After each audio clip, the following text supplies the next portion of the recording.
5 untapped side hustles you can start today to make an extra 3 grand a month or more. The reason I have that set as a number is because it's not fully enough to quit your 9 to 5 just yet, but it's just enough to get that first taste of self-employment or entrepreneurship income. And I personally would start any of these if I had more time. And I know buddies who have started a few of them that have not only let them quit their full-time jobs, but they're making a clean 7 to 10 grand a month. It's a lot of work, it's boring, but it's very, very good money if you know what you're doing. So let's not waste any time.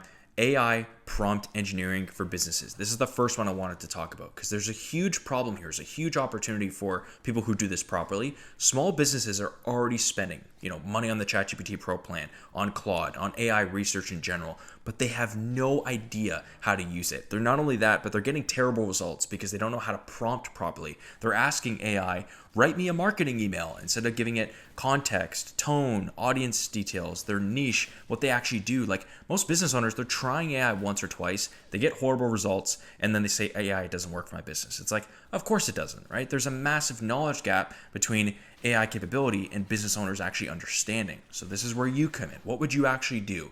I would start with auditing their current AI usage and show them what they're missing, create prompt templates for their specific, industry. Obviously, restaurants need different prompts than say, a law firm, right? I would build prompt libraries for common tasks. So customer service responses, social media posts, email sequences, product descriptions. Now you can go one of two ways here. You can train their staff on proper prompting. Some people won't even want that. They're like, no, this is great. Teach me about it a little bit, but just take it completely off my hands. Do this done for me, DFY, right? So you can do this for them. And I would say how to get started. I just reach out to them, post and see which ones are just throwing up random generic content that is clearly AI written, right? And I am seeing a ton of these every single day. I see a new business with what's clearly written as AI content. And that's a huge in for you to be like, you're clearly already using AI, but I'm telling you right now, it's horrible. This isn't driving business for you. I would offer a free 30-minute audit showing them better AI outputs. So giving a ton of value up front and then create before and after examples, right? So I would target obviously service businesses first because that's easier to see immediate ROI. The way I would price this is you could do it a consult call based way, so $130 to $300. You could do a prompt library creations like $500 to $1,000 to $1,500. You could do a monthly retainer for updates and new prompts, training sessions. There's so many ways to do this, guys. And you only need a few customers to really make this thing worth it.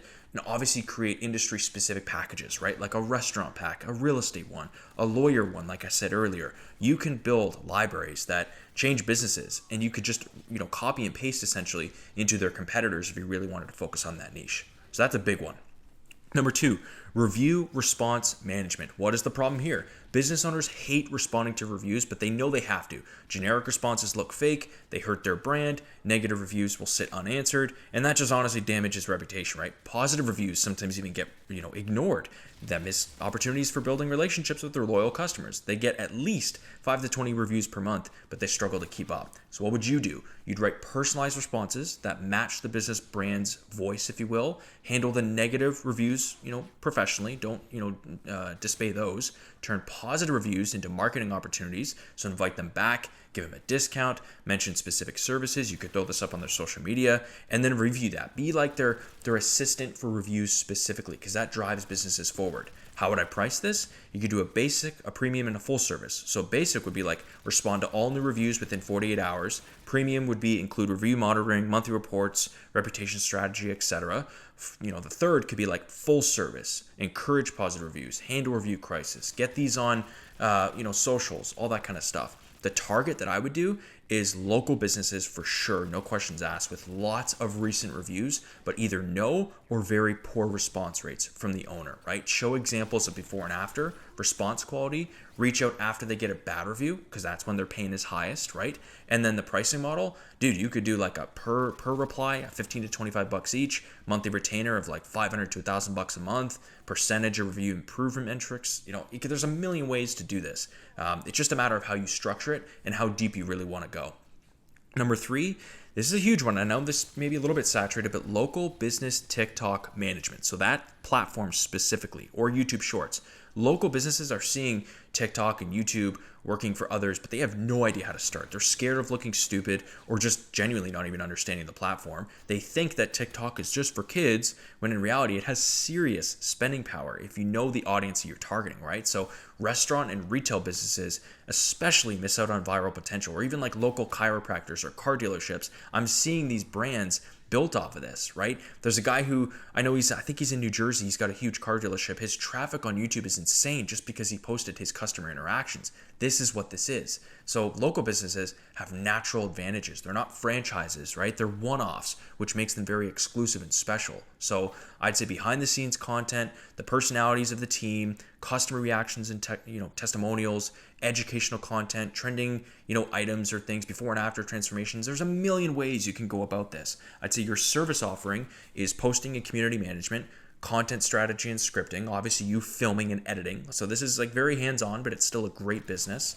And then getting started is just get out to local businesses with zero online presence or a good cross platform. So say if they're bad on TikTok, but they're great on Instagram, that's genius. You can reach out to them and, repurpose their, already existing Instagram clips to TikTok. That's insane. So you can create sample TikToks for them. You could focus on businesses with like visual appeal. So salons, retail shops, restaurants, etc.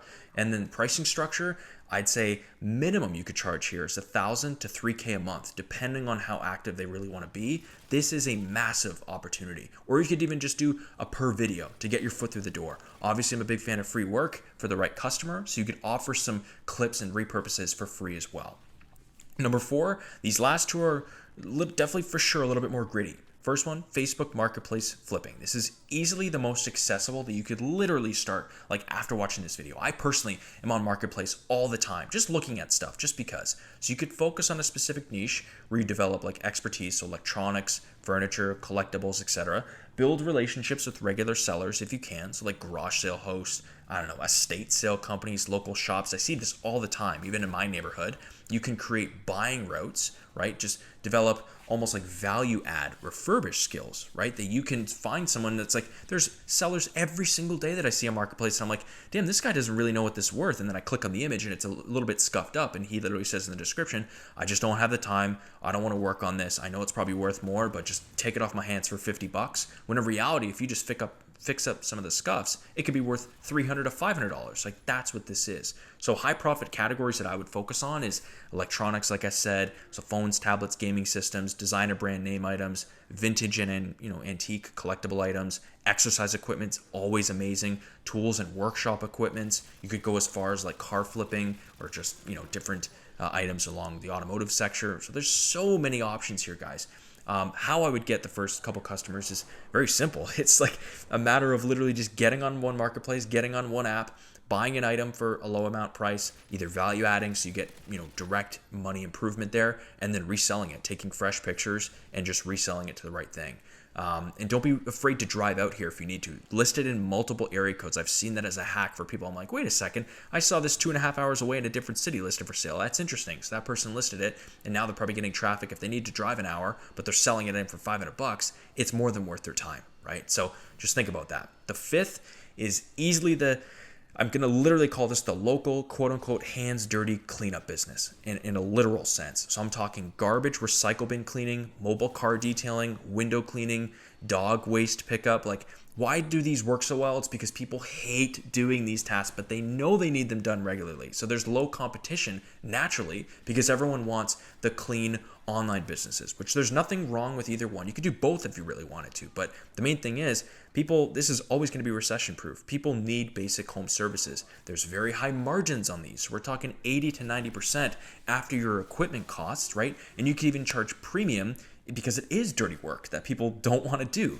right? And then the best part about this that I like versus the Facebook Marketplace model is there's recurring revenue potential. I'm talking weekly and monthly contracts. If you do a good job the first time, you can even offer something for free just one time, like a trial, call it like a free haircut. I've seen barbershops do that. They do such a good job and then they're like, oh my God, like I'm never going to another barber again. You could do the exact same with a service like this. And people charge hundreds, if not thousands of dollars to do these things. So just the psychology behind success here is you're solving problems people are embarrassed about or just procrastinate on, homeowners will pay them to avoid, gross tasks, if you will. And especially in higher end neighborhoods, you can pay a ton. Rich people will pay for convenience, trust me. And they'll tip you well if you do a good job too. So that'd be my outreach strategy, is find local boards, local Facebook groups that you can get in, even door knock if you really wanted to, or just DM people that live in a high-end neighborhood. Like that's a massive one. So I don't know, just wanted to list a couple things off here. If you have any questions on any of them, leave them below. As always, if you made it this far, I want to see you win. Thank you for your time.